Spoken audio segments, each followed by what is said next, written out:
Hey, yo, what is going on, guys? Got a brand new episode number 82. We're going to be going over the brand new Origins of Apocalypse season, giving a nice recap of the OTA, as well as the good old Guardians of the Galaxy Volume 2 recap as well.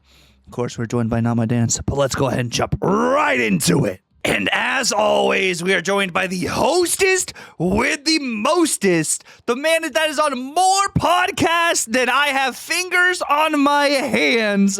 How are we doing today, Dance? I'm only on two, right? Well, it's only two. Well, one of my hands is Did you have an accident at a woodworking shop? that I didn't know about you taking up woodworking? Fireworks. You did? It was fireworks. Oh, fireworks, not woodworks. It was fireworking. Got it. That's unfortunate. Well, I'm sorry to hear about the loss of your fingers. Also, I'm excited to see the loss of your background, though, right? You've entered the Snapperverse, right? We've always had these as like official things to kind of like look like cards, but you're really, I mean, you're in the game now at this point. Do you know what your stat line, your ability is yet? I think it's well, I was going to say like a stupid joke. But no, I don't know my stat line just but yet. Was it involving maybe 6 cost? It might have been, but I stopped myself. Okay. But we're good. trying some new things out. Using a green screen for like the first time in a hot minute, and honestly, I'm liking the green screen kind of vibe. I still got to get like the saturation and everything down. Like in some of like my videos I've been recording that'll be released at some point soon or whatever, I'm a little bit red, which I promise you guys, I'm not super angry. It's just the saturation and some of the colors I'm wearing and stuff. This is such a bad topic for a Marvel Snap podcast, but oh my gosh, color balance is so difficult to do. Yes. I feel like I look super like desaturated because I'm trying to figure out that like perfect color thing so that like I can make my eyes look blue and make my thing, but not like, make my face look all red as well. It's such a weird. I hate it. I hate trying to deal with that type of stuff. It's not important at all. It's not relevant to this any of our conversations. But you know what is relevant? The OTA, right? Yeah. So we had an OTA this past week. We're going to be talking about that. We're going to be talking about the Guardians of the Galaxy season in review. And then we're also going to be talking about the Origins of Apocalypse brand new season that is going to be releasing here today. But if we want to jump right into it, as we do look at the good old OTA that did happen. We did have an OTA, which cards did get adjusted that needed to be adjusted. But may I say it's a measly slap on the wrist. So I've said this before and I'll say it again, where like I'm okay with the slaps on the wrist because it does put them in line eventually. And right. I do like, I want Star-Lord probably to maybe take more of a hit in the future. That's fine. We'll wait and see how it goes as like after this season is over, as I really think when we can tell how good this card will be. Yeah. However, I like this OTA, but I'm okay with them taking the smaller steps in order to not replicate a Mr. Fantastic first steps. I wish it was more impactful, but I also don't want it I want them just to get it right on the first try, and I don't think that's feasible. No, this definitely seems like this is more so like the Shulao situation. I go back even to something like a Sam Wilson. Like, it makes it so your shield's not a 1 cost anymore, so it doesn't work with Cold Obsidian. Like, you're still within the premise of that season. So I think that's kind of one of the reasons why it's not something too crazy. It definitely didn't really feel like this change really shook up necessarily the meta. Star-Lord's not getting as huge in power, that's for sure, but like you're still getting that surplus of energy, which I think was more so what people were, upset about, was the energy opposed to just Star-Lord's power. Yeah. I think people are going to be upset about that no matter what. However, I honestly don't I don't want that to change if it can be avoided, because I think that's really cool. The thing I've seen most about this is that it's made it so the deck can't get priority as easily on that final turn, which makes Alioth a lot worse in there as well. Which, to be fair, right, they did hit Alioth in the same OTA where they made it go from a 6-8 down, losing a point, to now 7 points power. Like, both of those are like, it feels like it's meant to just mess with that priority, make it so that specific play line isn't as possible, isn't as powerful. And now we've got a negative version of Star-Lord, and I'm like, okay, sure, I'm dying. But yeah, it's good stuff. Yeah, which even the negative version of Star-Lord was around before even the change happened, and people are like, why are you playing Star-Lord in negative? And now you're seeing it literally everywhere. Like, it is one of the main decks you're seeing on ladder because no one is running Mobius, which Mobius would be a counter to, like, most of the negative stuff you're doing. But at the same time, it's like, well, I have extra energy anyways. So, like, what do you mean you're stopping everything? So, like, you know. It's a weird way to do the card, and we'll see how this actually lands. I feel like we're going to get back to that version where it was a 4/5 that just gets the power for unspent energy. I feel like that's going to be where we end, and it doesn't gain any extra power. Because that was like a data mined version of the card at one point, and that last sentence was added much later. So I feel like that's where it will go, because I do think the energy stuff in this card is cool, but I'm happy with this change. I feel like it was a good try, and we will. And I understand that the play rate's still higher. However, we have weekend missions and stuff and end of season stuff as it's going on. So once the new season comes around, we'll see how that lands more so, and then I'll give more feedback there, at least in term. Like, I'm okay for now. I'm holding a full final opinion until later. Yeah, I think the text change that this card needs is kind of more so what it needs in general, whether it is, it not gaining power or you having to play a card every single turn. Something like that, maybe. But this is not the other card that got a slap on the wrist. The next one, of course, is going to be the good old-fashioned Fin Fang. Oh, no, not Fin Fang Foom. We got Alioth actually next. My order is wrong here. It is Alioth going hand in hand with Star-Lord, going from a 6/8 to a 6-cost 7-powered card. God, I love how you and I both make a very pointed effort to say it in that way. Like, I never try to say that I'm doing it in that reason, but that's exactly why I could. Anyway, yeah. I mean, I'm fine with this change. Yeah. I think that there are people who are like, yeah, I know there are people who really like Alioth, and they're sad that Alioth gets hit. I'm not. I don't want a tech card to be one of the best 6-cost cards in the game. Nope. And so this is they even said, that was one of the things they said. They don't want this effect of Alioth to be one of the strongest top-end cards in the game. Yeah, no. And I get that. I'm cool with it losing a point of power. This was not something that was on my radar that necessarily needed to get hit, but I'm happy that it did get hit.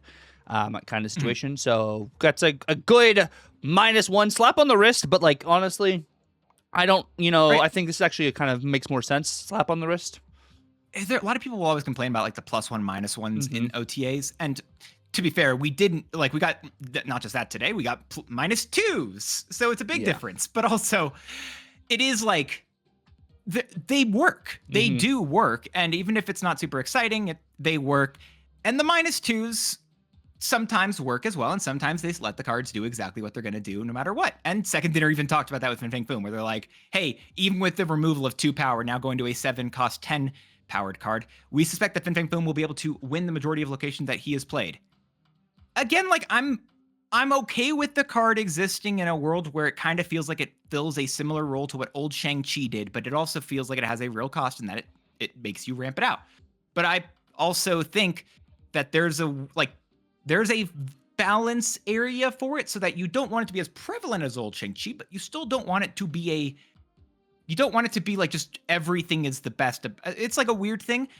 My biggest question about Fin Fang Foom is going to be next season when we get stuff like smaller things filling the fronts of rows. I wonder how Fin Fang Foom is going to do that. And I think that's probably their idea too, with some of these changes that they've had in the OTA, instead of a huge attack on some of these cards, thinking how people are going to be trying to do things within Sabanor, doing things with Ozymandias and stuff, how people are going to be setting up, will Fin Fang Foom have the impact it has, or are also some of these decks going to be changing things around, and maybe these Fin Fang Foom decks are Wiccan tech decks again, and maybe that's what people are going to be messing around with and stuff, which I wouldn't be surprised if that's what happens, but Fin Fang Foom losing 2 points of power on his body isn't necessarily the craziest thing. I understand it. And I think it, I see the Shang-Chi comparison too.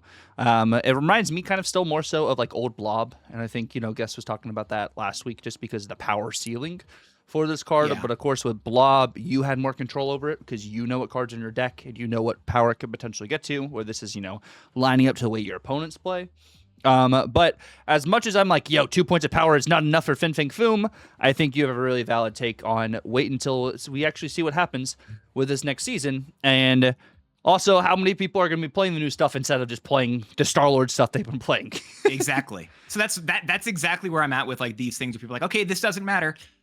I don't know if I believe you. I'd rather wait and see a little bit, see what the new season brings, and then I could agree with that. But also, I mean, that's just going to be kind of a wait and see thing, unfortunately. I say unfortunately, but I still like it, right? I still am enjoying that bit, and I think I'm stoked about that stuff. But I mean, that's the end of these nerfs, and I liked the changes that we had. I also liked the buffs. Yeah, Rocket and Groot went from a 3-2 to a 3-3, which which I think this is a card that will get better more so, I think, in April, potentially, with Polaris, the way Polaris is data mined at the moment. Yeah. There's a chance that this gets better there. But, like, this is kind of just like, okay, well, Rocket and Groot is in a place now where it can go back to where, like, pretty much almost originally was, and kind of see what happens kind of thing. But I'm still not certain necessarily if you're teching this in to, like, some of the stuff you've been playing normally, or if you're playing this in some more of that, like, high Evo move deck that, Surfer and them messed around with a while back. So yeah, I mean, I've liked it. I've been trying to figure out some stuff in terms of what I wanted to do with this card, and I actually have enjoyed it personally inside of that. Like I haven't played the Super Giant deck this whole season, but for some reason the Rocket and Groot change made me be like, hold up, I kind of want to test. I want to see how this goes, and I actually really have liked it there. It's felt solid. I also thought that in the next change, though, Second Dinner said, we gave Jeff a couple of 2 weeks off, and this change should have happened last week. Jeff's had time off for like about a few months now. Jeff hasn't, ever since we moved out of a lockdown meta, Jeff has had all that time off. And so this is a very, I think, deserved change, because ever since we moved past that, Jeff has felt pretty bad. Yeah, and this card's still a Series 5 card.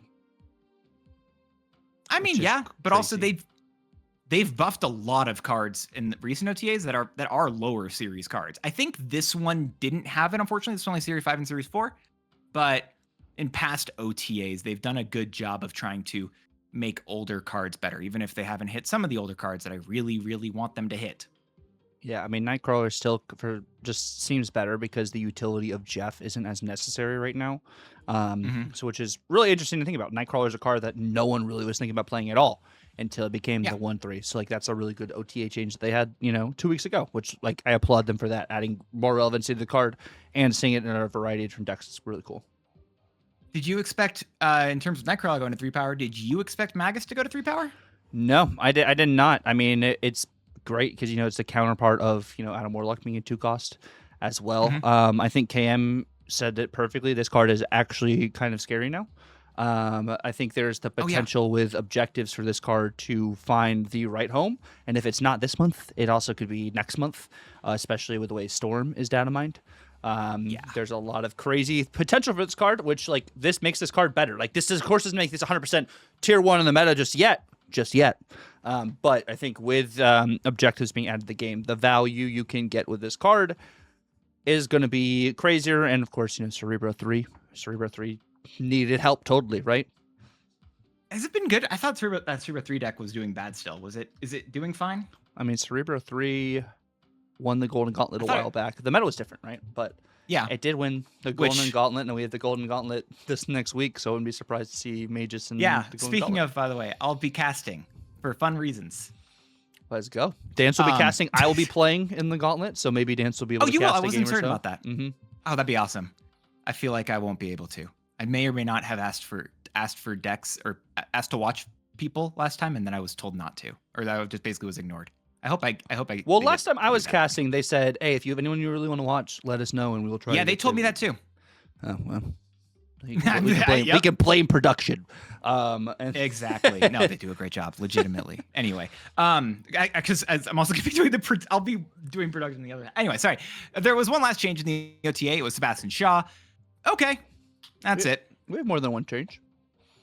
No, that's it. There are other changes that creators talked about and said these are going to be in future things and are not in the game currently. It's like, yeah.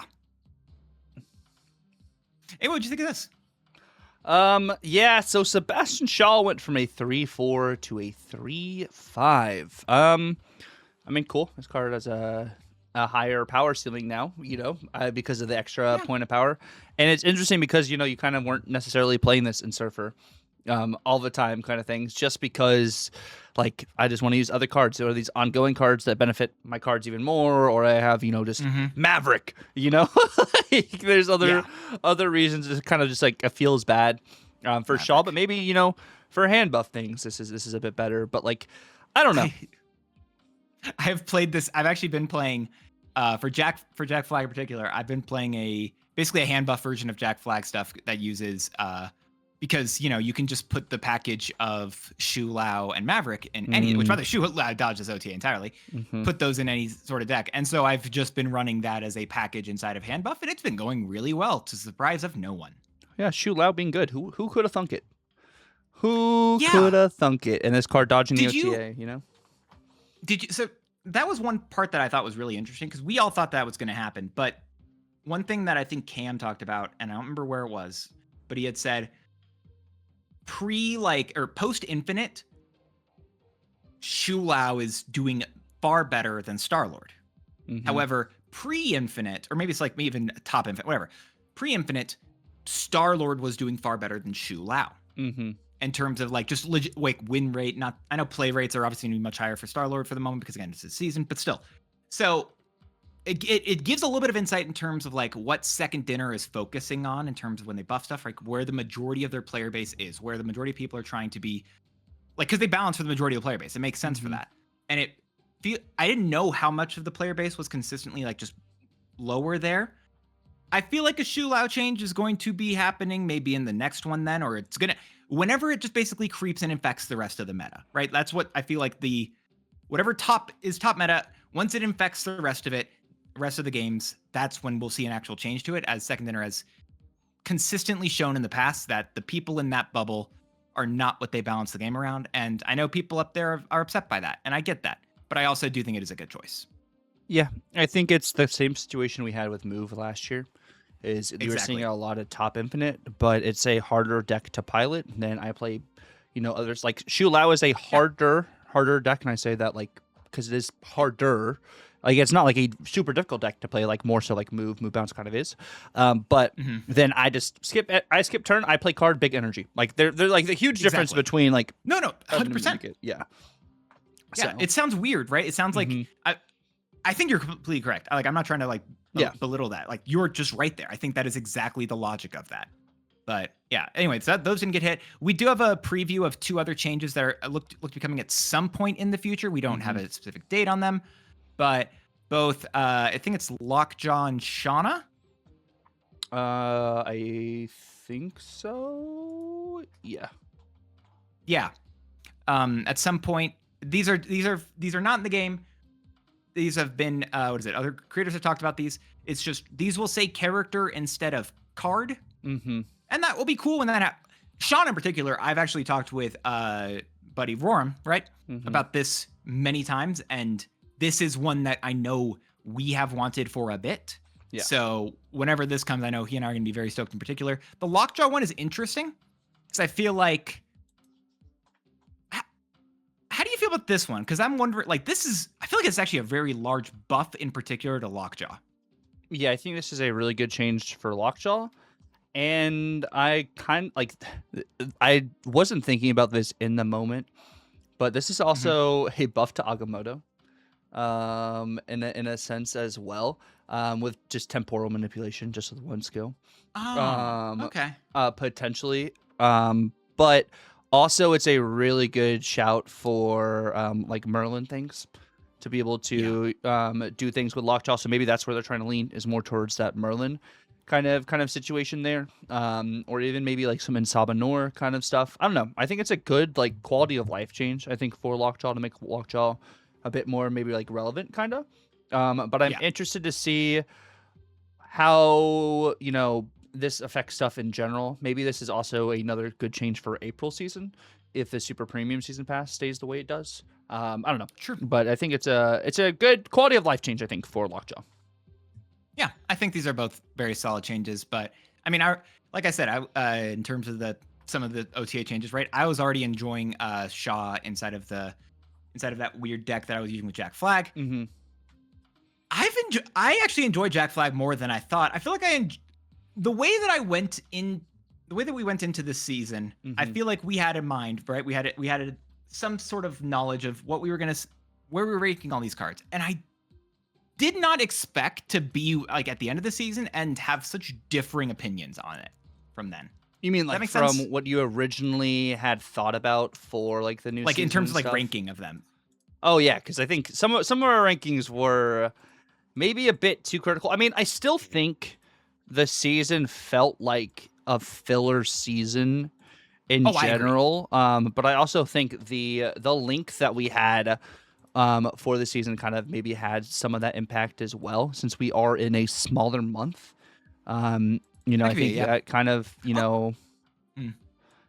and also because we have less cards. I think having less cards also That's a big changes a and lot, also right? not really any cards that feel like they're doing something new. Mm-hmm. Whereas like I know we're about to like what is it? We're gonna review all the Guardian stuff, right? And I know the next section's gonna be like talking about all the cards that are coming out next month. Mm-hmm. But the problem is like those cards are doing a bunch of new things. They're doing a bunch of weirder things. And even though I think it's good to be in the end the same amount of cards as we got last month or this month, whatever you want to look at it, it still feels like those cards next month are going to be so much more impactful than this. But I mean, first, like before we actually do look at those cards, like if you do want to know what the future cards are going to be, Tucker actually not only does he have both his buy or bust, which talk about all 3 of the new cards coming out today, but he also has a whole video where he talked about objectives and every single new card coming out next season as well. So if you would like to take a moment and understand what all the new cards do, get his full thoughts in addition to what we're going to talk about here, make sure you go over to his YouTube channel, which you're already watching this on, youtube.com/@Tucker, in which you'll see all this fun stuff. You'll also be able to see him talk about all the great cards that are going to be good or bad or buying or I don't know if I want to say the next word. Anyway, you should go over there and make sure you give him a follow. He's also going to be live tonight talking about the brand new season, playing a bunch of stuff like that. So make sure you're going over to his Twitch as well, twitch.com/TUCCRR, over on over on his TikTok, his Twitch, all the places. Go to TUCCRR, give him the follows, give him the loves. He deserves all of it. And Star-Lord Master of the Sun deserved more love than we originally gave it, Tuck, because we both gave it number 2 over Jack Flag.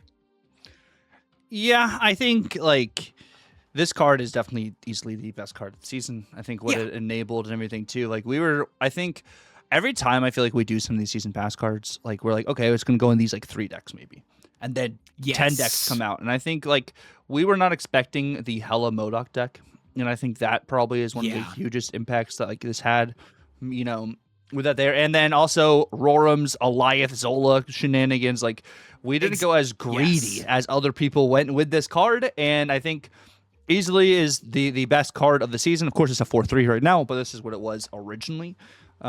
Is what we're looking at. So yeah, I think we were right to have it in the top 2. We just had it in the wrong spot. Yeah, exactly. I feel like we were correct there, right? But we also gave Magus too much credit. I think we both had him at like 5 and 6. Again, now he's a 2, 3, whatever. But still, the biggest thing I thought about this card, and I've realized this, and I forgot to say this during the OTA section, but now that it's a 2/3, I'm actually scared of this card because this is now a 2-cost card that copies text, and it's the first one of its kind. Yeah. We have not had another 2-cost card that can copy text up until Magus. Which makes me terrified of how good this card will be. It has the big like restriction that it can't use activates or on reveals. That doesn't it still copies text, and I think copying is really good, right? You build your deck with a certain amount of cards in mind. So I'm terrified of this card, especially coming next season. Yeah, with objectives, I think this card definitely gets like scarier, and like the other, like I feel like ongoing decks are already in a good spot right now. So at a 2 cost for some of these ongoing decks, I think that also is going to be something that can be a bit, scary for this at a 2/3. I do think in general when this came out, we didn't have the worst rankings of it because some of the other cards this season are just horrible. But I do think, this card now is going to be much higher than some of these other cards. Whereas like Moondragon has fallen into a great spot in the meta as well with the Doom 2099 and all of, like the end of turn stuff just in general. I think like that's like layer of Doom 2099 has been pretty successful as people have kind of stopped playing less or more of that Star-Lord stuff. I think that's helped this deck have legs, whereas like early in the season, everyone was doing all the Star-Lord stuff where it felt like this card didn't have legs. Yeah, I also will admit, like, I also was super on this. I think this is number 6. I don't know what in the world I was doing back then, but yeah, this is a pretty solid card. I think Moondragon is very. It does exactly what you want it to inside of the deck, and I like it. I think it's a fine card. It actually, I know in the past we've like talked about how we didn't enjoy Doom 2099, and I don't know why Moondragon's inclusion changed it, but it felt like a more interesting deck. Yeah, I think it's because we'd seen all like the greed and stuff that people have been playing. We're like, you know what? Maybe we just slow down, play a little bit more of a tempo deck. And it was like, okay, it's better when we actually play Doom 2099 than facing Doom 2099. I think that was part of the issue. True. And like where we were that at. Is always the case. Where it was like more Sandman stuff and everything too. Like there was it was a rough kind of like situation there in the meta, as we have progressed. So like that's been great for us. And then we had Drax Avatar of Life, which I think this card here, which I think Binks was talking about it. I think this and Jack Flag are really the 2 cards competing for best 2 cards of the season, like the second slot, not best card of the season. I think this card and Jack Flag. Of course, Jack Flag is like single lane enabler, where Drax can potentially be lane winner kind of situation. And I think as people have progressed away, like I said, as you progress away from the Star-Lord meta, some of these cards actually feel better. And this, getting to a 3/7, it gets to a 3/10. Like, it can get to like, 3/13, depending on stuff. Like this card definitely feels like, while it isn't the most flashy card, the raw stats for this card speak for itself. And I think this card performing the way it does is why they, buffed up Sebastian Shaw, because they're like, wait, this card can kind of do what Sebastian Shaw does in a sense, but doesn't have to have as many, enablers of your own. Yeah, it still requires your opponent to do things, which is always, it feels like it's typically more difficult, but I do think Drax kind of just landed in a very fine place in which he's just like, yeah, this is just it's so weird. This card has so much text, but I'm like, yeah, it just kind of just does it. Like, I don't know why, but it just doesn't actually register to me as much as like a super complex card. It feels very simple. And again, it has such a wild amount of text, but I personally would rank this as my 3rd at the end of the season. I feel like this is still, I think I still like Jack Flag a little bit more, but Drax is fine, I guess. To be fair, it's not as bad as some of the other cards that we got this month. In reference to the Don't Do Crag. Yep, Kraglin just bad, and I think it would have been different. Like to make this card good, if you make it destroy instead of banish, I think that immediately gives this card legs. But since it is the way it is, they won't do that because of the way that destroy has stuff. But yeah, it's fine. Honestly, it's like really, it's fine. It's such a low. It's right between fine and needs a buff, but it's just like, yeah, it does what it does. In my personal, like, there's no other card that does give you +2 energy and also not benefit your opponent, like a wave enabler on turn 3. And so I get it. I don't like it. I think it, but I'm also like, sure. I just kind of am like, all right, whatever. This is probably one that could get a buff at the end of the day. It's like, we know Yondu's bad. Let's just make Kraglin just bad as well, And it's like, why? just why? So it's a feels bad there. And then we had Major Victory, which also some of the Guardians got buffs to try and make this card better, but this card also is just bad.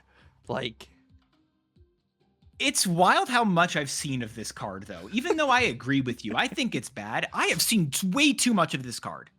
It doesn't win games, but I'm seeing a lot of it. Right? Like, I'm seeing this, Devil Dino, and Kahori. 3 cards I didn't expect to see in any sort of feasible deck, but like, I'm seeing all of them in decks together now, and it's like, sure. I even saw Mad Stinker in these decks. Like, I don't get why in the world Major Victory is getting played. I don't think it's a good card still, and here we are. I don't know. No, card is just bad. So not great there. And then we have Jack Flag, of course. Great card that came out this season. Really great lane enabler and has a variety of different decks. That's really cool, for this. Yeah, not he surprised. feels balanced. Yes. Like I feel like one of the first things I heard people saying was like it wasn't feeling great, but I'm also just like, I think in the end it's just like it's okay. That's it. It's nothing crazy. Fair I feel like, card. That's what it is. Yes, it's fair. I think that's a great way to describe it. It's just fair. Sure. Yeah. And like I said, I loved it with Captain Carter and this card are fantastic. But it's like fair cards into a super greedy meta is where it feels bad. And I think that's what a lot of people are, it's Star-Lord. If you're facing Star-Lord, this feels bad to face into Star-Lord. If you're not facing a Star-Lord deck, you're like, okay, well, I can kind of, mess around and have, a bunch of different options here. So like that's kind of just like the situation. So you said Starhawk was your number 3 of the season. And I haven't talked with you about Starhawk at all. I know, and I haven't played Starhawk. I was on You haven't even played him? Nope. I was on a huge cope train with Starhawk. I was like, surely we can make Starhawk good. But no, this card is just... I have him, yes. I have Starhawk. I don't have Major Victory. Oh, yeah, I forgot. You just completely skipped Major Victory. Yeah, fair. Yeah, but Starhawk's got cool variants. They also changed his text to make it clearer, by the way, which is a notable change there. Which actually, I have noticed, haven't played the card, but that's cool that they changed the text to make, because people thought it was like Surge where it kept happening, I think was the logic. But they changed that, and I don't remember what it was, but it's now clearer, and sure. Anyway, that's the best part about I can say about Starhawk. No, this card's bad. I was completely wrong about this card. Listen, I said I was wrong about quite a few other cards. I'm stoked about the Origins of Apocalypse season. Yes. I haven't necessarily been playing a lot of Snap, but with prep for the tournament being this week, I will be playing a lot of Snap, which, by the way, you guys, Twitch drops are back live this week starting today, which if you guys want to catch your Twitch drops, definitely feel free also to watch notmydance, who will also be doing a lot of streaming this week in order to hit Infinite and get some of these great deck guides out for you guys. As you guys know, Dance already makes some fantastic deck guides and content in general. Some of these deck guides that like other people really aren't creating. He does a really great in-depth and thorough thought process while he does his gameplay, as well as breaking down why he has each card and lists individually. So definitely you will want to check out all of Dance's content, which will be down in the description below. Check out his Twitch. Well, he should be live probably most days of drops this week. Maybe not all days, but most I'm not going to days. be live I'm not going to be live today. I'll be live tomorrow morning when this goes up. Okay. So he'll be live. Wait, you said on the 4th. Okay, well Wednesday. This is going live. Okay, so you're saying Dance confused me while I was trying to do the shout out. Sorry. Yes. Dance will be this goes up on the 3rd new season day. Dance will be live the morning of the 4th. And you guys will be able to check him out live for some of those Twitch drops as well, which the Twitch drops are actually pretty solid. I think it's a mystery variant, premium mystery of border, and then a premium mystery variant. So it's actually pretty solid Twitch drops opposed to just borders, which I think is great. I think I like that more, and that they've done a good job with that. And there also will be additional Twitch drops on Saturday to be able to get a special Hasbro cable variant, I believe, and boosters. Yeah, so there's some people, if you did earlier, there was like a way you could put the code in. I definitely did that. And you could get it forever ago. If that happened, apparently you'll get a mystery variant as your fallback reward from that. That's recently was confirmed. So just as a FYI on that bit. But I'll be live or I won't be live, but I will be moderating the chat during the Golden Gauntlet. And then I think during the middle section of it, I will be co-commentating with Hoagland in the middle of it. There's fun stuff there. Give me support during that, because I feel like there's going to be a lot of negativity for a lot of reasons during that section. So I'm going to ask, hey, you could give love during that section, because I feel like there's going to be a lot of people who are upset for a variety of reasons during that point. I don't often ask for that, but I'm going to I will say that here. And Dance was not like involved in any like the decision making or anything whatsoever in that entire scenario. He was just asked to step in and cast. So that's all that happened there. And we won't go into anything else in that bit. That's the end of that. End of that. Sorry, I know this was a promo thing you tried doing and I hijacked. Sorry. No, you're totally good. Because we might have some promo stuff to talk about next week. But We do have the brand new season and a lot of really cool stuff, as we do have first and foremost the brand new season pass card, which is going to be none other than Sabanor, which is of course the first version of Apocalypse, the 4-cost 5-powered card. Objective: have a full front row at each location, transform into Apocalypse, Celestials chosen. And this should also, having a full front row, should include Sabanor being in your front row. It just checks to make sure it is full. And for what it's worth, just gonna, I know we talked about it many times, but just so y'all know that from the blog, in terms of how objective works as a keyword, is that the card is tracking what you've done all game, and progress can be checked if the card is in your hand or in play. There's gonna have like a little icon that was shown during the dev video. And then if it's in play, after end of turn effects, after all other effects at the end of the turn, that it will then check to see if that objective is complete. If it's met once per game, that ability will trigger. And one of the things I'm going to note with that in mind is, though, even though again the blog says very specifically it tracks what you've done all game and whatever, one of the differences between I think Sabanor and then a couple of, I think it's just actually Gambit, which we'll talk about here in a bit, is he has the keyword of have at the beginning of his objective bit. If you can go back for me real fast, which I'm pretty sure does mean like it needs at that moment. It means you have at this moment a full front row at each location. It's not like whatever other. It's not like, hey, you've had it at any point during the game. The have is a present sense bit. Concurrently is what have is. Yeah, concurrently. Yeah. Concurrently. That's actually a great word. Concurrently. Ooh, I'm going to be using that. Anyway. Concurrently. And then once it does hit that objective, and you have the concurrence full row of front row cards, which is six cards, pretty much total, 2 in each lane. You swap to the good old transforms. So it doesn't swap. So it's not like Stardust stops this transformation from happening. And I want to say Stardust specifically. And same thing, like Cosmo wouldn't stop this from transforming. It would just stop the on reveal from happening, which the on reveal for this 4-cost 8-powered card, by the way, is on reveal. Swap the lowest powered card in your front row at any location. So it checks which row has the lowest powered card, and it swaps that card with a card from your deck. It is not a swap to a card with higher power, swap with a card with lower power. It is just swap a card from your board to a card in your deck. Think the way Lockjaw works. It is a random card that comes from your deck onto where that card was on the board. Yeah, Lockjaw is a great way to describe it as well. And for what it's worth, though, this would get stopped, right? Yes. By a Stardust. If that happens, you just get rid of this. This just feels like a hood card. I think is the best place I'm thinking of it with Apocalypse. You've got the hood, and it is just the best card to use with Apocalypse. Yeah, I think Hood, the Void, using this as an alternate instead of like having to draw a Nihilist kind of thing is something that's cool. And like with the Void as well, with Sentry, you're potentially adding a card to 2 different spots in the front row on that board on the same side, like on the same turn. So that's something that works there. Same with like a Squirrel Girl, same with like a Debris, same potentially like with a Rhino. This will work with rocks as well.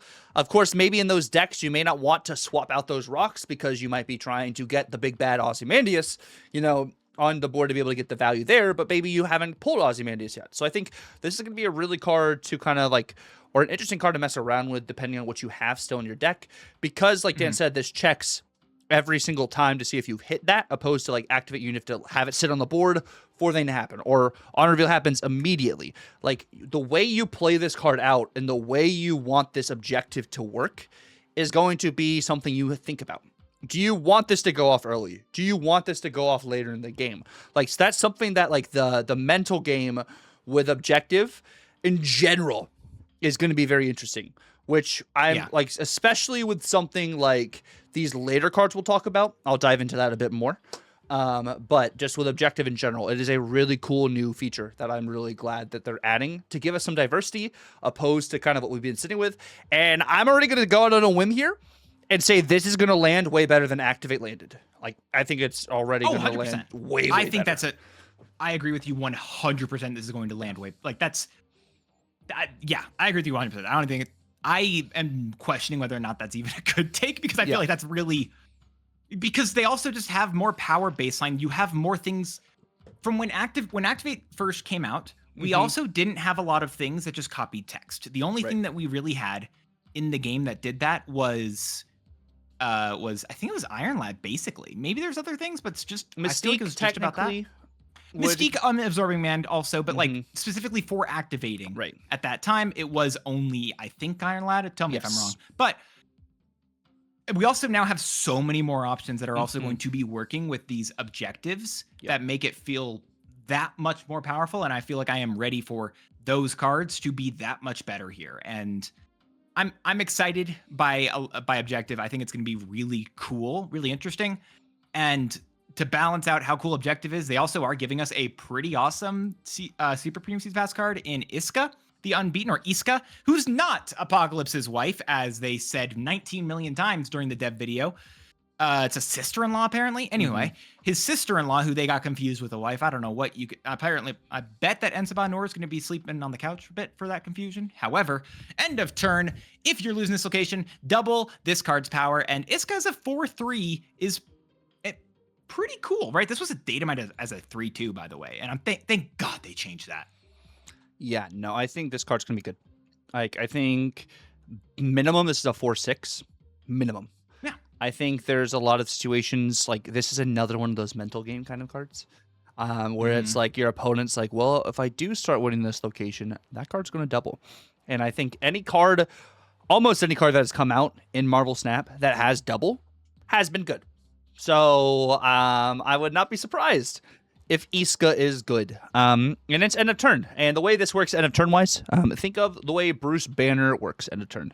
It will check each proc of the end of turn. So if you have an Invisible Woman first steps, Bruce Banner would roll that 33% chance twice. Can I give the example of Adam Warlock instead? Sure. Adam Warlock also is because that is better. the exact same check. Yeah, that's better. Anyway, but yeah, you're right. So it's like this feels like a pretty cool card. But can you explain that? Dance? No, I wish I could. But and I mean, if you don't know how it works, I mean, Adam Warlock, if you're winning there, he does a thing. If he doesn't, then he does the other thing. If you're winning there, she's happy. If you're not winning there, she gets more powerful until she is happy. I mean, and that's all you need from me on it. Iska's a good card. This is just a good card in Marvel. Like I don't see a way, and not even on the whole like doubling thing. It feels good. I don't see how this card could land poorly. Yeah, the only way this card lands poorly is if it's in the front row. Yes, if it's in the front row and it gets hit by Fin Fang Foom at some point, or if it gets hit by Red Guardian or Lady Deathstrike. Yeah. But no, I think I mean it dodges Deafening Chord. It does. That's a big deal with this. And we all know, right? Like, especially on an end of turn card that doubles, like Human Torch for steps, absolutely busted. Speaking of other doublers, right? God, I love the busted card. Frankie Ray Nova, another. God, doubling is just too good in Marvel Snap. I'm definitely not pulling up a list of other. Frankie Ray for a 2-cost at its time wasn't the worst thing ever, but now it's not good. Like, I'm not saying Frankie. I'm not thinking like I'm not saying Frankie Ray was like great, but she was okay. Yeah, she was okay. But do you think?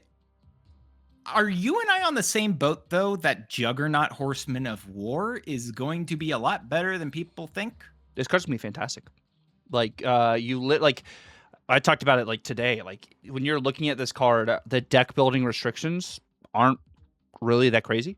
Like with Chamber, you have to have a bunch of 5 costs in your hand or on the board to be able to get it to, its set line. Of course, it gets there to a 210, 214. Like it has the odds. 214, is like crazy ceiling for it. But that's Moondragon, both those. Like restriction you need there. Yep, Moondragon, you are limited to playing one card and staying on tempo every time.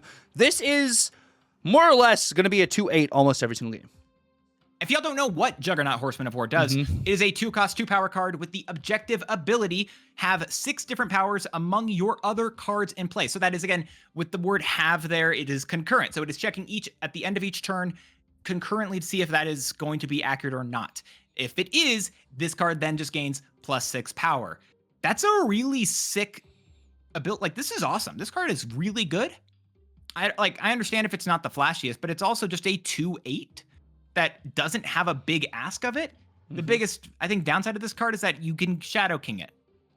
Yep, and I think one Or of the it can biggest definitely upsides coordinate with is that. there's locations that can just give you benefits for this. Yes, that's a big deal. So like every adding single power, losing power, token cards. They're all good. I feel like there's a lot of great ways. There's going to be a lot of really cool synergies, I think, with Juggernaut. And I know we've got a bunch of other cards. Do you want to talk about the decks that we have in for these three first before we talk about the rest of the cards that are coming out this month? Because I like your deck specifically. I know for this guy, but I think we'll talk about that one later. Yeah, no, I think we can talk about these cards. Also, I think Frankie Ray Nova, now you're saying it, is a card I actually have on my OTA wish list. And I wouldn't be surprised if Juggernaut performs the way it does, they make Frankie Ray like a 2/4, which probably is crazy. But I wouldn't be surprised if they do something with that kind of cards, because I feel like some of those cards from that season haven't really gotten the love that they necessarily deserve. But that's enough about that. We'll have OTA talk next, Yap. And we got a really special guest this month. A little spoiler alert for you guys. I'm not saying who it is, but it is going to be a very, very fun Yap there. But the very first deck we have here is for Annie Saba Ult. I liked the name. I'm glad that I guess you hadn't read that yet. Yeah, I liked this one. I feel like this just makes perfect sense for a style of deck, and it just felt cool. It felt like it was very clean. Also, the Mobius stuff is really good. You were talking about how people aren't running that card often. It gives you really good answers with Mobius. You also have a Shadow King that can do really great things, again, against people who are trying to do stuff with Iska or even a Juggernaut, like that just stops both of those cards, and not for completely, but for the most part. It just makes a lot of sense. And also, if people are going to try to stop your Ensabah from messing with stuff, you just wait till the final turn, you drop an Ultron, and then you can just fill the entire board there. But like you also mentioned, swapping out a Sentry or a Void is a very good hit too. There's a lot of good stuff in this deck. Even with Ultron too, like you swap out one of your drones potentially for a better hit is something that could be pretty cool. So the biggest thing is you do not want Patriot in the front row, and that's the thing I feel like could be a real problem with this deck. Making sure you do not have Patriot in that front row. If that is true, you'll be fine. But if you don't, there is a real problem there, I feel like. That is the only thing I will say about specifically this deck that could be a big mistake. Yeah, there can be some situations where Patriot gets swapped out because it's the lowest powered, because it's enabling some of the other, token cards or cards with no abilities to have more power. So I see your reasoning there. And you say, Pixie, I raise you for another Pixie deck over here. So I'm running Gore, which Gore and Pixie is something, you're seeing more Gore and like negative and stuff. But I'm seeing so many on-reveal cards right now, and there's a lot of on-reveal cards in this deck that I actually like the Gore shout here. And then, of course, it's junk. So, like, you have the Hood. You also have a Sentry, like Dan said, to be able to swap those out within Saba Noor. And then, Kate Bishop, maybe your arrows. Maybe you play the basic arrow towards the end of the game, and you swap that out, for something. And, like, I like Titania in this, too, to either clog your opponent, or it's another good card that'll swap out. So then you're not worried about that card moving over, kind of situations that happens like end of turn. But we are both running Mobius in our Pixie decks, because these Pixie decks are more so wanting also to have cards that are cheaper to be playable, opposed to some other Pixie decks like the Warlock Pixie deck that Pixie Chef has been messing around with, not having Mobius in there, so you can be as greedy as possible for some of your hits, and you don't really care about your lower hits at the end of the game because you have like a cheaper Taskmaster, you have a cheaper She-Hulk and Shuri and stuff. So that's why we have Mobius in our Pixie deck opposed to some of the other ones. We have 6 cards similar in our decks. Yeah. And I'm going to specifically note them, right? Because we have the Hood, Pixie, Mobius, Ensabah Noor, Sentry, and Annihilus. And we have the same 6 cards between both of our decks. I think they're entirely different decks. However, I'm going to move past the Pixie Mobius stuff, but I want to really note the fact that both of us have the Hood in our decks. Again, I think Ensabah Noor is fantastic with the Hood. And as you noted earlier, the Void with the Sentry, that is another fantastic combination there that, again, I don't think should be overlooked.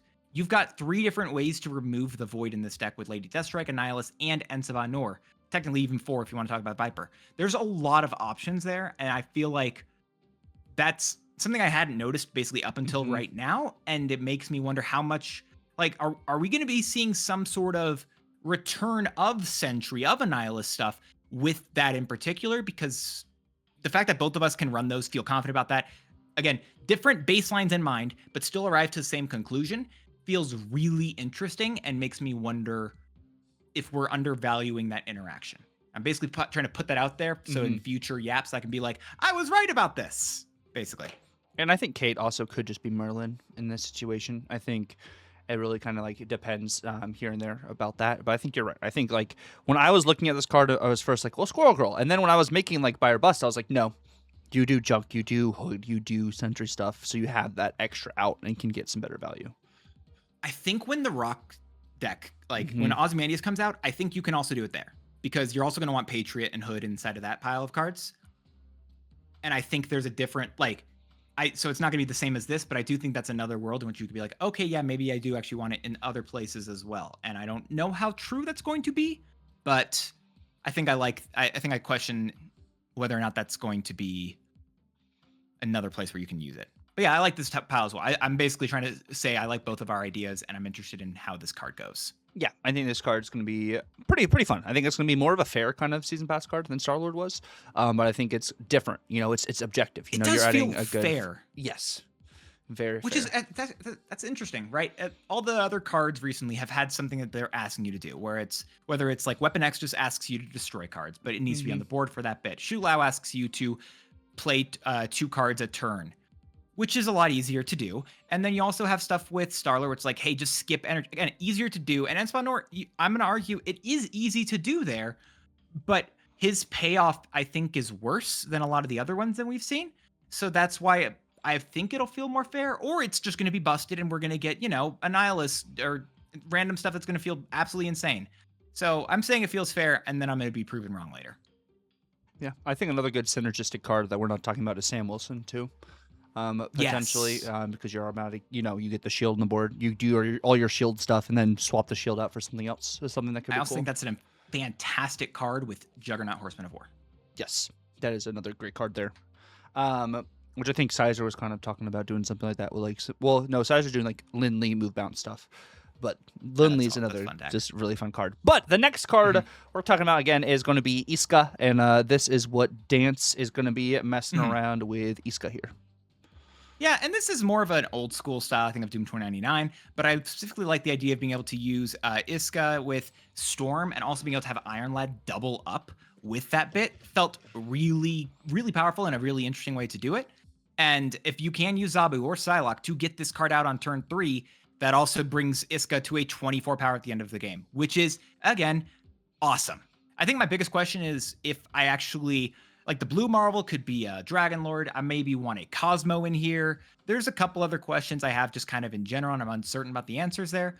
But you've got end of turn stuff, but you also are using Storm in that, hey, if I don't care about playing anything else to protect the Storm, all I need is Iska and I'm good. Yeah, I think this is going to be interesting to see what people do because like people aren't playing Legion Lockdown. They're not really playing as much War Machine Ramp anymore. There's cards still, and no, this deck still exists. But they're not doing War Machine Ramp anymore because they just have Star-Lord. And if they can't get into other lanes, you know, you have the options just there Sola. just Sola. But like you still, if you're running the Cosmo, you can run the Cosmo to offset kind of like stuff like that. So I think there's a world where a lot of this can kind of mess around with things. And you also can Merc Ball. Merc Ball is just going to be really good with this. So I think this will be pretty solid. I think I also have Merc Ball in my deck too, just because Merc Ball is just going to be... very good. We're running Iceman and Hydra Bob. This is kind of like inspired more so from what Safety's kind of been running here. But of course, I'm doing the Prodigy, Invisible Woman, Jocasta things. And using Hydra Bob as a card to be able to get Prodigy value, Mercury to get Prodigy value. And then, of course, just like Prodigy on a large variety of these cards is really, really good. Like Prodigy, I think this season with Objective is going to be really solid the way you can set up your board for certain things. Juggernaut is just another 2-cost scaler, something you can play out potentially with like an Iska or something you can play out with like your Invisible Woman or Mercury and stuff to keep your Athena value. Like I think End of Turn's going to come back. I don't know if this is this set 12, but this is probably what I'm going to be like starting with as the season does start. For my own knowledge, why did you... I also note again that you did put Juggernaut in here, which I liked. Why do you think Iceman? Because Iceman felt like that should be a Kitty Pryde as I'm looking through this. Like, what was the...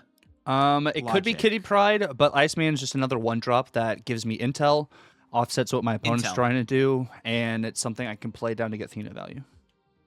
Okay, that's fair. Yeah, I was wondering a little bit. I feel like if the ham bug wasn't a thing, you'd want Spider Ham there though. Yes, it would be probably Spider Ham over Iceman. Once they fix that at some point. Yes, that's it. I'm noting that for y'all in the future. So yeah. Anyway, but I like this. I do like that one as well, even with my questions. I just wanted to understand that stuff. It's good. It's good there. But yeah, this is what you think for both Iska and Juggernaut, to be fair, which is fun. Again, like I mentioned before, he also has videos where he goes over a bunch of different decks. So watch that as well. But Juggernaut with Victoria Hand as well is going to be good. Yeah, because they also just get a variety of stuff. I also like the idea of Super Giant with Juggernaut. Not only just, again, Super Giant and Juggernaut in particular, but I also liked the idea of being able to do Juggernaut with Sauron, which was another fun. I think Super Giant in particular, I like the idea of, even though, again, I know it's an end of turn trigger and you just basically can't play it on whatever turn you are Super Gianting. However, I think you still have a variety of power here. And it may feel like you don't actually have as many options in terms of power, but I think it's still a pretty good chunk of variety, considering you also have Iron Patriot and Cable that give you options there. I also think Rocket and Groot is a variable amount of power, which can be nice. Not even mentioning, of course, Starbrand and Red Skull, who even knows how much power those guys are going to have. Yeah, I liked this deck as another way you could try to mess with Juggernaut, as it will, I think, be a pretty good way to gain priority, and especially could be even used with like an Iron Patriot. However, Iron Patriot, I've talked about it in the past, but I haven't mentioned it in a bit, but as I've seen more of him, I absolutely hate the fact that Iron Patriot goes before every other end of turn trigger, including locations. Yeah, Iron Patriot's a little funky, but like Juggernaut won't work under a Super Giant because it's end of game kind of situation, or does it work? Yes. Well, I'm assuming so. They said it happens at the end of turn, and then the end of the turn happens, and then the end of game happens typically. Okay. So maybe it does work, right? Maybe that is an option, but we don't know that for certain. I am going under the assumption that it is an end of turn style of trigger. Okay. I genuinely was just like curious. I have no idea. Like I don't, because we haven't had the testing, for it or whatever. Yeah. But we'll see if that stuff changes. And those are the decks we have for the first 3 cards. But we still have a lot more cards to talk about, my friends, as we go back through these first 3. And then we have Gambit, the good old Horseman of Death, the 3-cost, 3-powered objective card. Play 5 total cost of created cards. Randomly destroy 4 total cost of enemy cards. And it says play 5 total, not have 5 total cost of created cards on the board. Just play 5 total created cards. So this isn't concurrent, which is a big thing to note, right? In comparison to both Juggernaut and Ensavanor, this is just checking in general. Dude, I hate how good this card is going to be. This card feels like it's going to be insanely good. Because of that last little bit where it says randomly destroy the 4 total cost of enemy cards, are zombies just dead? Yeah, because it's 0. And the way that there's no way we don't have the answer, right? But based off of, I'm going to go with, and it's a weird comparison, but I'm going to say Ego, and hear me out for a second, right? If you've got a card that is free, Ego will try to play it. Even if you only have, let's say, 4 energy, it'll still try to play the card. It'll do that. It does as much as it can under that restriction. It's going to be random, is the way, again, it says here for Gambit. So I'm pretty sure zombies are just dead ever since Gambit came out, and that's going to be insane. I'm saddened about that.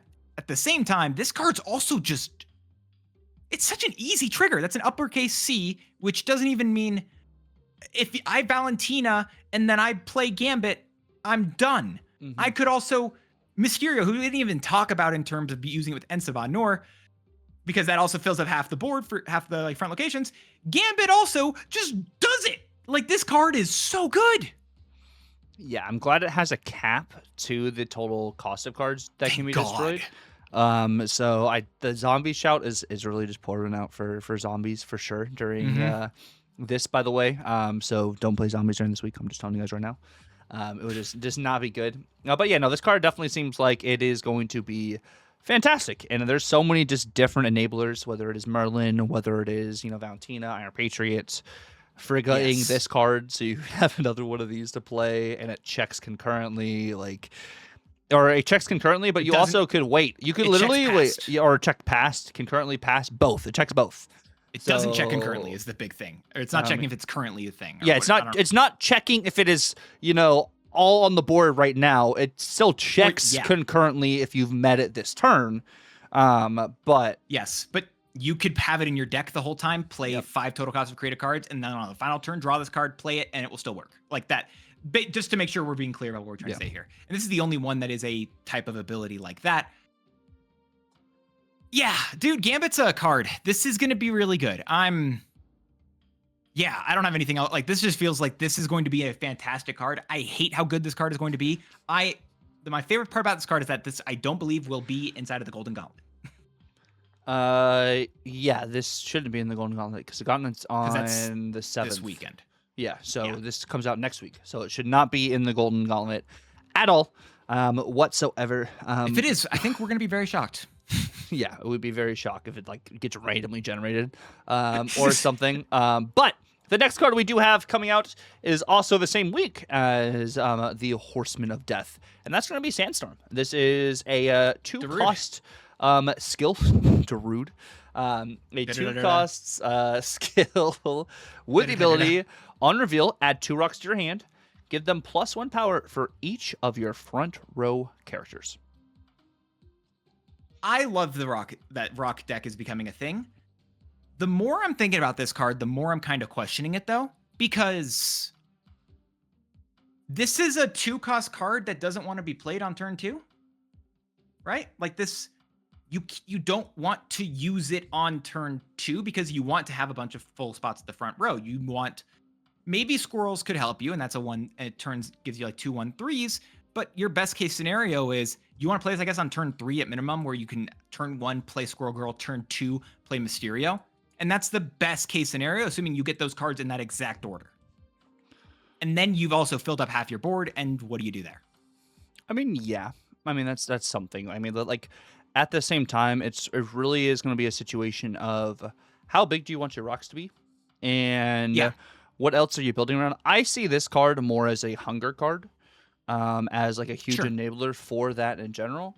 And if you play this in the front row itself, I think this also would give you that extra power onto the rocks. Or no, it's front row characters. It's a skill. It does not add it for this card. But like Debris, Rhino, like you can do the Squirrel Girl stuff. But I think in general, like you have so many other nailers. You're really just wanting to get rocks in your hand. Like waiting to get bigger rocks is good for sure. But I definitely think this is a really, really good card for that rock deck, and I put it in that kind of almost same caliber as something like a Hunger.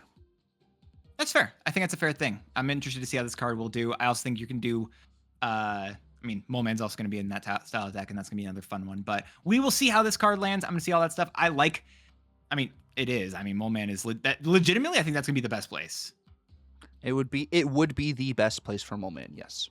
That is the best way to describe that. Yeah, I was trying to make sure that I wasn't saying rocks are going to be the best. Like, yeah, we'll see if Mole Man's good there, but that is the best place for Mole Man to exist. That's what I'm trying to say there specifically. Yes. But will Mole Man be needed for this at 12? I don't necessarily think so, but I think this and Mole Man are actually going to serve similar roles. I'm questioning, but maybe I don't know. I mean, well, the thing is, like with Mole Man and the banish mechanic, it's like I don't really want to banish something that's really going to benefit me just to add the rocks. I'd probably rather just play Sandstorm instead.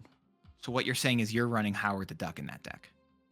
No, I'm not running Mole Man. That's exactly what you're under. That's how I'm understanding this, Tucker. Right? You said run Howard the Duck with Mole Man. Is that what you just said? Just wanted to verify that. Bar for bar. My turn 4 is going to be Zombie Mr. Fantastic and Sandstorm after a Debris, so then I get crazy value. Got it. So I'm running Mole Man in my Sandstorm. Got it. Okay, just want to make sure that was perfectly clear. I'm taking him out of context anyway. Caliban feels like it's going to be a good card, though. Yeah, so we have the brand new Caliban, which is the Series 5 card that, I don't know what that was. It comes out the week after Gambit, which is objective. Have 3 cards, concurrently on the board. 3 cards that are 4 cost or higher in play, and afflict the highest cost enemy card with -7. Not here, the highest cost negative, or highest cost enemy card with -7. I think a 3/11 is something that's pretty good. I mean, Jack Flag was pretty good. Yeah. So I think this is gonna be a perfectly fine card. And the objective of this card is play Doctor Doom. Yeah. Good. Done. Seen it. Done it. Dusted. This is a card as well with, if you talk about good hits for Magus, oh my, yeah, this is a great hit for Magus. Magus, good for Hela. Yeah. There's a lot of just interesting Doom 2099. You know, you just get value on this card too. Like, this card is going to be pretty cool. I think it's going to have a variety of different options here, which I like. I don't think this is like, I mean, it can be crazy depending on which, you know, you're targeting. Being cost instead of power is very interesting. Kind of like, that's like what I was talking about with objective. When do you play this? Like this, that's the whole thing is like, am I playing this when my opponent has set more things up, or am I playing this early on? And I think that's something that'll be... It will trigger as soon as it can. Exactly. And I think that's something like, let's say my opponent has an Agony on the board. I'm ramping stuff out to get Caliban hit earlier to be able to hit the Agony. Or if there is a Scarlet Spider on the board, I want Scarlet Spider to get hit with a -7. Like, it's going to be something that you really kind of be interested in, like, your opponent's play pattern and when to play this. When it comes to like that, like objective is going to make you think, and I think I really like that. And for some like potential skill expression with objective, which is something I like in Snap, is skill expression. And Star-Lord kind of felt like there really wasn't too much skill expression with Star-Lord. It's a big dumb card and people, and it did a good job of that. But I think Caliban has potential too. And then we got good old Ozymandias, the big bad of this season, the 5-cost, 9-powered, high-voltage overdrive card, which I'm really hoping, Dance. I'm really hoping. It is high-voltage overdrive. It is a card people are super excited for. We've learned our lesson with the last time some people were super excited for a high-voltage overdrive card. Well, the last time they did a high-voltage overdrive card was actually Airwalker. No, but I'm saying one people were excited for. The last time, you're talking about Kid Omega? Yes. So they've learned for that. They've done high voltage overdrive better since then. And I'm assuming it will be the same. Hopefully, it will be the same. Anyway, so God, Ozymandias, I'm so stoked for Ozymandias. Your rocks get +3 power ongoing, by the way. Yeah. Yes, this is the rock deck. This is what you need for the rock deck. I wish the season was starting with this card. I wish this was the first card we were getting this entire season. I'm honestly most stoked about Ozymandias. I love the idea of this card. It lets me cope and run Mole Man. It lets me cope and run my Debris and my Rhino and all the weird stuff that I didn't think was going to be good. And I can't wait to snap on Collapse Mine. I can't wait to snap on Subterranea. Like, all of a sudden, make me like those locations, Second Dinner. I'm so here for it. I love Ozymandias. This is such a cool card. Yeah, I think when this card comes out, 2 cards are going to be very relevant in the meta. And that is going to be Kyra. And it is going to be Killmonger. It's fine. It's fine. I'll just run a 3/4. That helps my 6 costs. You just run Morgan Le Fay instead. That's what someone was saying earlier. That's a Dead Guy. Shout out to you, Dead Guy, for the Morgan Le Fay. That's a copium shout right there. And you know what? Maybe it works. But which is more copium, Morgan Le Fay or Kyra? The thing is, Killmonger will not be a card if your opponent really is playing around Ozymandias. You're playing until the end of the game. So Morgan Le Fay, I would say, is more copium than Kyra, honestly, in this situation. Yeah, because Morgan Le Fay requires you to have multiple turns to set it up, whereas Kyra is just you can prep it out. So I do think it is Morgan Le Fay, which is more cope. It's a weird sort of like counter tech thing, but yeah, I mean. The best part about Ozymandias as well is that you also now have another interesting. I think this is also a card you're like with when we talk about rock deck. I think you're going to want Ensavan Nor in there. I think you're going to want Ozymandias, and I also think you're going to want Selene, Horseman of Famine, in there. I think like you put all those cards in the same deck with Sandstorm as well. Yeah, 4-cost, 4-powered card. Selene, Horseman of Famine, with the objective ability, have 3 cards with no abilities in play. And Tucker, what does that mean for this type of ability? What is it? What's the word? Can currently have 3 cards on the board that have no abilities. And then once you do that, it's she will steal 5 power from an enemy card, and she does say here. It's weird to me that she says here and Caliban doesn't. I don't know if that's like weird. Like that feels like a little bit of a strange thing to me. I feel like between those two, Caliban feels like as a lower cost card, it shouldn't have that affliction or like restriction, but I don't know, maybe it's still fine. Anyway, that does make her turn into a potentially like a 4/14, which is still pretty good with a low stat. Again, all that you're asking of this card is play Mysterio, play just Well, I you don't know, have to play some you don't have rocks. to play them. Just have those tokens in play. Like True. you can have Like, tokens have just generated. Like, Central Park goaded. Central Park goaded. And like the cool thing, Caliban is like an Omega Sentinel, and Celine is like Laufey. Like that is like the pretty much like the way they work, but they're like objective versions of those. And of course, whatchamacallit, Caliban is cost opposed to power, like Omega Sentinel, not Kid Omega. And then Celine is only hitting an opponent's card for -5, opposed to Laufey potentially hitting the entire lane. I think that this card will get a. I think this card in particular will go to a 4/5. She goes to 4/10. She'll go to a 4/10, maybe a 4/15, if you argue, purely because Luke Cage does stop this card entirely. And we said in the past, like a week where Luke Cage can come out and work really well. Doesn't matter. Luke Cage isn't run. We'll see if that's truthful. But I also feel like, especially you can Shadow King her, you can Luke Cage her. There's Cosmic enough Ghost things I Rider feel like her. happening with. Yeah, Cosmic Ghost Rider her.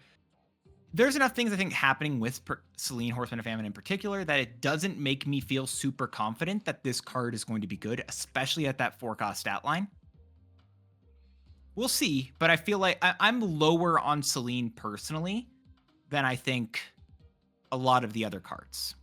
Yeah, I think that's fair. Celine, being lower on Celine after we already have a pretty rough Celine in the game.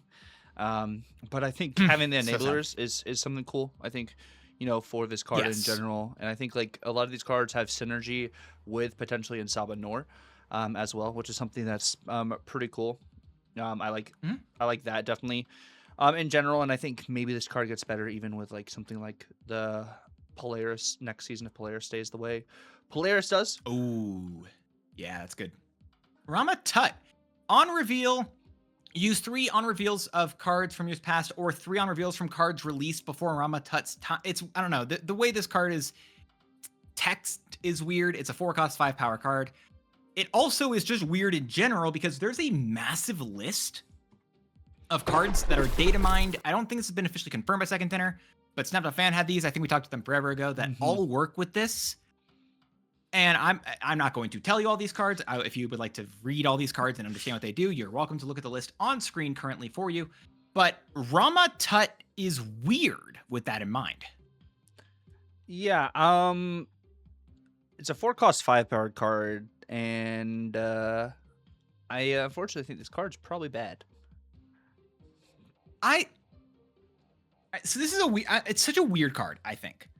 Because as much as I'm like, yeah, this isn't a good card, I also did something where someone like, they put the list of every single one of these cards that could be generated. They ran it into a simulator and they just like, all right, here, you're just going to roll this each time and you're going to get 3 different cards each time. And you don't know what they are and just see what happens. And because I was like, this is just bad. There's no way this is good. Someone sent me that thing and I tested it out and kept clicking those things just to see what I would get. And the majority of the time it was fine, if not good. Right, there are still negatives in here, and there's the only real negatives specifically I'll point out inside of this list are cards like Destroyer.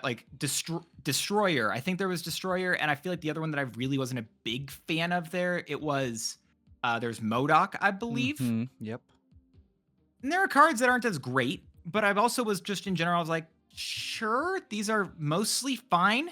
Silver I think there's Samurai. one place you're using this card, and it's Arishem. And that's about it. Yeah, media. You can totally use it in Arishem and do some potential crazy as a things. turn 3 play, just do weird stuff, right? I was thinking about this recently in Marvel Snap, where one of the nice things about like locations, particularly in Marvel Snap, which is it's a weird segue, but let me get there, is a lot of the nice things about locations is that typically the RNG is front loaded to turn 3. And you know the randomness by then. There's a little bit sometimes that happens on turn 4, a little bit that happens on turn 5, but again, it gets rarer as those turns go on, and that RNG is, like I said, front-loaded, and that makes a big deal. So if this RNG for this card is front loaded, right? Then maybe it feels better. Maybe if I'm using it during the first half of the game, I can be more accustomed to it and then deal with whatever happens as the turns go on. And so I feel like there's a world where, even though I'm saying that Rama Tut is like, it's just Erishim, and maybe it could be used elsewhere. I'm not even saying it for certain is, but maybe. When you look at those future turns of cards, if I've already set up and I've done the weird thing of, I've been quaked, I've moved myself around, all of a sudden my deck is different entirely, I've gotten Loki'd basically for it. Okay, at least I know that now, and I can play the rest of the game out with that logic. And that's one thing I really do enjoy about the locations, and that's, I feel like, the only way I'm kind of okay with using Rama Tut. Yeah. So, I don't know, it's a weird roundabout way to say, sure, if it's early on, otherwise I don't see a point in this card. Yeah, I think that's a fair shout. Like, getting this card out earlier so you can deal with your later turns is better than only having 2 turns left to mess around with this. So I think that's, like, very reasonable kind of idea and, like, concept there. But, we'll have to kind of, see what happens with this in general. But I don't know. Yeah. Rama Tut is very, very weird. It's a weird card. I'm going to point at locations because I also wanted to shout out something else in terms of them, because there are 2 new locations coming out, and I'll talk about one of them in particular, where we have the Pyramid of Rama Tut, which is the end of turn ability. Add a 3-power rock to your hand if you have none there, which is cool for rock deck, but I also like it, and I'm going to shout this out. It's a disruptive location, because I actually don't think we've gotten many locations that are disruptive in a bit. And as much as I always hate dealing with those locations, because they're annoying. However, they introduce, again, more things that you have to play around. I have to play around having a rock in my hand each and every turn if I have the location. And at least it's not a dead card. It's still a 3-powered rock. But, like, it gives me something to play around, and it also messes with my game plan, forces me to rebuild my strategy. And I love that type of stuff about locations. And I honestly think a lot of locations recently have been too kind. It's a weird thing to say, but, like, as I'm looking through all these other locations, I'm like, yeah, this is just really cool. They've just given us like a free 5-cost card, basically, or they're just continuing to buff my hand. Weird stuff like that.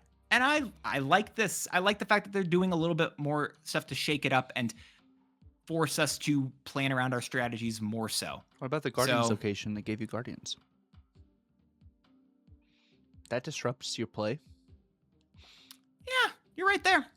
But also, I don't know, you can still see it's, I bet it's meant to be a positive in the same way that Major Victory is. And it isn't, right? I don't know. I just wanted to shout out that I don't want too much of it, but I like a bit of, I like having to play around some stuff. You still want stuff, you just want to be able to shake things up game to game. And that's one of the nice things about locations. So I just wanted to shout that out in particular. But I know that I've shouted out that bit. And we've looked through all these cards, not just the ones on screen, all of the cards that are coming out this season. Tucker, what do you got for, what's the lowest card? Let's go with that. Lowest card you think for this coming month, as we do always rank them. Just our own personal rankings, strengths, whether it be like how actually strong they are, what we feel about the cards. Like, there's a myriad of ways that we try to go into that stuff. What do you got here? I think Rama Tut I might have as my lowest card of the season. Rama Tut, yeah, that's fair. I think that, that's honestly a very fair one. I think it's number 7 purely because I as much as I don't like Erishim, I'm interested in how if it will have a home there. And actually, that's not enough to put it at number 7 for me. No, it's not. Or wouldn't it be number 9? We have 8 cards.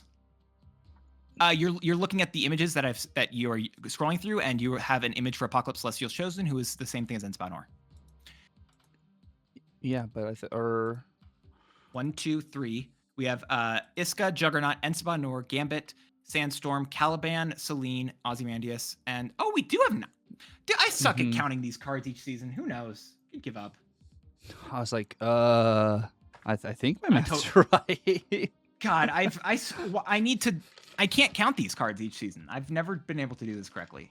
Every single month, I've messed it up in some way, shape, or form, and I don't know how I keep doing that. Anyway, yeah, I'm probably agreeing with you. It's number 9, actually. Last card. I've decided. So then what is your number 8? It's Selene. I think Selene is the number 8 for me. Selene, Horseman of Famine. Is Celine your 8 just because of Luke Cage, or? It's also in comparison to, I think, the benefit you're getting out of Caliban.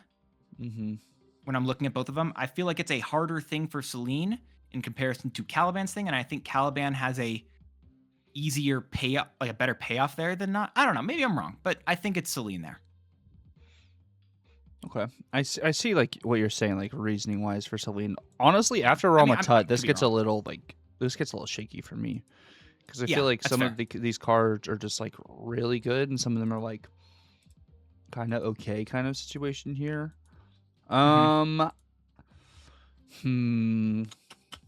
think I might actually have Insabanor at my number 8.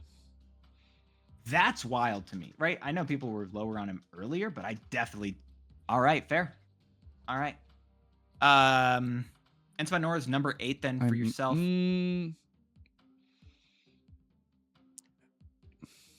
Well, who's your number 7? And then you like. I mean, I think I think I might go Celine and then Sabanor. Or no, I think it's Celine, Caliban, and then Sabanor. Sorry. Okay. All right. So 6 is Sabanor. Right? Or no, it's Sabanor 7. We have Ramatut, or no, so it's Ramatut at 9, Celine at 8, Caliban at 7, and then Insabanor at 6. You're right. Sorry. Okay. Two things off. No, you're good. I'm just gonna make sure I'm doing this correctly here. All right. So then Insabanor, you said is 6 there, right? Yep. Got it. Okay. I'm just writing all this stuff down. All right. So your 8 and my 8 are the same. We have the same bottom 2. And I think from the next one that I'm personally looking at, I feel like, honestly, I think Caliban's going to be a lot. Yeah, you know what? I agree with you on I think Caliban is correct for a number 7 shout. However, I'm going to say for number 6, I don't think it's Ensabanor, or sorry, number 6 is Ensabanor. I don't think that. I am more looking, I think, at Sandstorm, I think, for 6. I'm going to say Juggernaut. You know what? I'm going to say Juggernaut is my number 6, and then I'm going to say Sandstorm is my number 5. Okay. Juggernaut, Horseman of War as my personal number 6, and then Sandstorm as my number 5. We'll go over all of it at the end as well, just to clarify, make sure y'all know the order, because I'm already somewhat confused if I didn't have these it written down in front of me. But what do you got then as your number 5? I'll go Juggernaut number 5. That's fair. Juggernaut, that Horseman of War, it did number 5. Who do you got as 4 then, as we're getting close to the top 3? I think at 4, I'm gonna put No, I think at 4, I'll put Sandstorm at 4. Sandstorm at 4, that's fair, yeah. And I do think that 4 is where I'm going to say Caliban. I think Caliban is a good shout for 4. It could be lower, but I especially in terms of how easy it is, I feel like it's going to be to copy it. I think I'm a lot higher on it. But that does mean I think we have the same top 3 in Iska the Unbeaten, Gambit Horseman of Death, and Ozymandias. So just your 3rd place. Tuck, who do you got for your number 3 out of all of these cards? I think this is where it gets interesting. I think I'm gonna put Iska at 3. I would agree with you 100%. I think Iska is Iska, however you're supposed to say it, whatever. They don't even know how who she's related to, and so who cares how you say her name? Iska, I think, is a good number 3, right? I feel like it's a good card. I'm not sure when we're saying that, right? Like, that's not anything against Iska, and I honestly don't think there's anything against most of the cards beyond, like, I personally have a thing against Celine and then Ramatut. But again, beyond that, like, there's a lot of good value in these cards this month, and it feels really cool and really interesting in comparison to last month, which we even talked about in the app, felt like a filler style of month. So I'm down with that. And then I have said it basically repeatedly, and actually the second we looked at him, I actually wrote it down as my number 1 because I know it. I'm stoked about Rocks. Ozymandias is my personal number one. I understand if Gambit is stronger. I understand that, but I'm not trying to argue. And that's why there's the subjectiveness of each of these. Ozymandias is the card I am stoked about because it is a brand new archetype. It's a brand new style of card. I love Ozymandias, and that is my number one for the Origins of Apocalypse season with Gambit, Horseman of Death. If we're talking strength-wise, maybe it's swapped, but personally, that's my order. What do you got, though, for your top two? I also know with Iska here, like there's an interesting situation where if you get the right curve, like for Caliban and stuff too, this hitting Iska before the Iska end of turn proc, making Iska double negative is something that's going to be kind of rough that people might be met. We're also not talking about the and I wonder if I should have done it in my deck, but the end of turn Fantasticar. Yeah, Fantasticar could be good, but I mean like a counter to like Iska could be like just Affliction. Yeah, sorry. I just realized I hadn't talked about Fantasticar with Iska, and I was just thinking about that. Yeah, Fantasticar is a good buffer, so increase the buff. Aurora potentially. But I'm gonna go Ozymandias 2 and Gambit 1, and that's fair. The sad truth is, or maybe not sad truth, the sad way I'm probably going to end up playing Gambit during Ozymandias' week is with Moon Girl or with Frigga. And Gambit against Ozymandias decks is potentially going to be really rough. All right, I will. I guess that week of the season, I won't be talking to you until you're past that emo phase, because I understand it's not just a phase, Mom, but I'm not talking to you anymore. Is the answer? I mean, but I get it. Yeah, because the rocks being one cost and stuff. I think that's what I'm trying to preface here. Like with the rocks being one cost, you'll have Killmonger, but like Gambit having up to 4 cost total cost destroyed. If you have 2 Gambits on the board, you can destroy up to 8. Up to 8 cost of cards, not saying like 8 costs in general. No, you have 2 cards that can destroy up to 4 cost of cards, which gives you a good value into the rocks matchup if you're not running the Victoria Hand Killmonger version. But where did I say Ensaba Nor was? Because I wrote it down wrong, and I wrote Caliban twice on my list. Do you know where I said Ensaba Nor? No.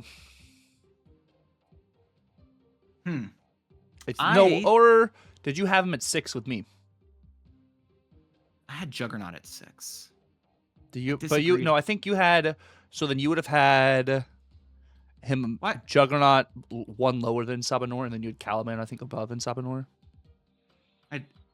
I don't know if this is what I had said earlier, but I've decided I'm changing it up into this. And Sabanor is my number 5. I don't know if that's what I said before, but I've decided that's what makes sense to me. That's fair. Anyway, as I fix that bit for myself, just make sure I've got this correct for, whenever we look back on this list. I believe if I've done this all correctly, which, as per usual, I always mess something up in the counting of these. We both agree that at the 9 and 8 slot, we have Ramatut at the bottom, Celine closely well, maybe not closely, but it is following. Then we differ a little bit, in which I'm going to say that Juggernaut, the Horseman of War, is my number 7, followed by Sandstorm into Ensaba Nor. And you shake up that group a little bit more so. I have Caliban as my number 4. Then you are saying a bit of inverse there, where Caliban is your number 7, Ensaba Nor. Actually, we just have that section reversed almost for each other, which is interesting. Anyway, you've got Ensaba Nor as your number 6, Juggernaut Horseman of War as your number 5, and Sandstorm as your number 4 for the season. Both of us, however, do agree that Iska the Unbeaten is a number 3, personally, and we differ on the top 2 between Ozymandias and Gambit Horseman of Death. I understand that you like the card more. I wish I could understand your desire for the card more, but I guess we'll talk about that next week when we actually get the opportunity to talk about Gambit. But I'm just stoked about a Rocks deck, and I understand if it's going to be weak, but I'm just stoked about a Rocks deck.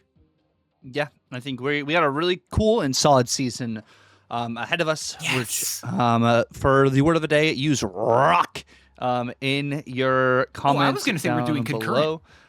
No, concurrent's too big. We don't want to have people have to look we don't want to confuse people.